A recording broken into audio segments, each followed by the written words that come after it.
ចរិយាជាគ្រឿងលម្អជីវិតចរិយាប្រណិតរក្សាគុណតម្លៃកូនស្រីពុកត្រូវធ្វើជាមនុស្សដែលមានសិរីសួស្តីនៅក្នុងខ្លួនហើយសិរីសួស្តីក្នុងទីទាំងពួងផងដែរពីព្រោះថាមនុស្សស្រីយើងប្រៀបបីដូចជាទឹកត្រជាក់ហើយប្រៀបបីដូចជាទឹកក្តៅអញ្ចឹងទឹកត្រជាក់ត្រីកុំទឹកក្តៅរមែងត្រីមិននៅឬស្លាប់ទៀតផងកាលណាដែលកូនអប់រំចិត្តគំនិតរបស់ខ្លួនបានល្អគឺនៅក្នុងផ្លូវនៃដំណើរជីវិតត្រឹមត្រូវហើយនោះភាពប្រកបនៃសេចក្តីចម្រុងចម្រើនវាក៏រមែងចូលមានដល់ជីវិតយើងចិត្តជាពំខានប៉ុន្តែប្រសិនបើយើងប្រព្រឹត្តខុសចាកនៅសិលធម៌ទឹកត្រជាក់ក៏រមែងคล้ายទៅជាទឹកក្តៅភាពសិរីសួស្តីដែលនាំមកនូវសេចក្តីចម្រុងចម្រើននោះគឺរមែងคล้ายទៅជាភាពអពមង្គលនៅក្នុងជីវិតទៅវិញកុំធ្វើឲ្យខ្លួនឯងដែលជាមនុស្សមានសិរីសួស្តីឲ្យប្រែคล้ายទៅជាមនុស្សគ្មានសិរីសួស្តីឲ្យសោះណាកូន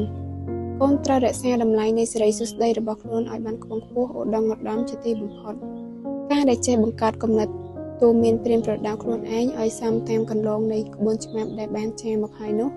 សិរីសួស្តីនៅត្រង់នេះគឺចង់សំដៅទៅលើសិរីសួស្តីចំណេះដឹងដែលអាចត្រួតត្រងនៅការប្រព្រឹត្តរបស់ខ្លួនបានដោយភាពយុត្តិធម៌និងស្មោះត្រង់នៃសច្ចភាពបើក្រឡេកទៅមើលរឿងរ៉ាវអក្សរសិល្ប៍វិញនៅក្នុងភាសាខ្មែរយើងគឺរឿងមាយើងដែលជារឿងឆ្លុះបញ្ចាំងអំពីគំនិតរបស់មនុស្សស្រីនិងគំនិតមនុស្សប្រុសបរិះណាដែលខិតខំប្រឹងប្រែងរកស៊ីរមែងមានទ្រព្យសម្បត្តិហូរហៀមិនខ្វះប៉ុន្តែប្រសិនបើគេមានប្រពន្ធឬក៏មនុស្សស្រីដែលមិនប្រកបទៅដោយសិរីសួស្តីចំណេះវិជ្ជាវាក៏រមែងធ្វើឲ្យទ្រព្យសម្បត្តិទាំងនោះវិនាសទៅវិញហើយដូច្នេះកូនស្រីពកកូនត្រូវជាមនុស្សឆ្លៀវឆ្លាតនៅក្នុងកិច្ចការងារស្គាល់ពីកាតព្វកិច្ចនិងតួនាទីដែលខ្លួនត្រូវធ្វើជាពិសេសត្រូវដឹងច្បាស់អំពីហេតុចម្រើននិងហេតុវិនាសកូនស្រីពុកកូនត្រូវតែបដិបត្តិខ្លួនឲ្យល្អនៅក្នុងការសិក្សារៀនសូត្រជាមួយក្បួនច្បាប់ទាំងផ្លូវលោកទាំងផ្លូវធម៌អប់រំចិត្តគំនិតរបស់យើងឲ្យមានការប្រព្រឹត្តទៅត្រឹមត្រូវជាមួយនឹងគុណធម៌សីលធម៌ជាពិសេសគឺអាចជួយឲ្យយើងចេះសង្គ្រោះខ្លួនឯងនិងចេះសង្គ្រោះអ្នកដទៃឲ្យរួចចាកសេចក្តីទុក្ខកង្វល់ប្រឆាំងនឹងសេចក្តីទុក្ខទាំងឡាយទាំងពួងចំណែកផ្លូវលោកវិញតែងតែដឹកនាំកាយយើងឲ្យឧត្តមឧត្តមដោយការមានចំណេះដឹងនៅក្នុងខ្លួននោះឯងបុគ្គលដែលមានចំណេះដឹងទាំងផ្លូវលោកទាំងផ្លូវធម៌ធ្វើឲ្យសង្គមគ្រួសារនិងសង្គមជាតិប្រកបទៅដោយសន្តិភាពគ្រប់បែបយ៉ាងកូនស្រីពុកកូនមិនត្រូវធ្វើជាមនុស្សសម្លឹងទោសអ្នកដទៃច្រើនជាងសម្លឹងមើលទោសរបស់ខ្លួនឯងទេបុគ្គលជាច្រើនអ្នកណាស់តែងតែមើលឃើញអំពីកំហុសខុសឆ្គងរបស់អ្នកដទៃហើយក៏តែងតែមានបំណងល្អចង់ជួយណែនាំ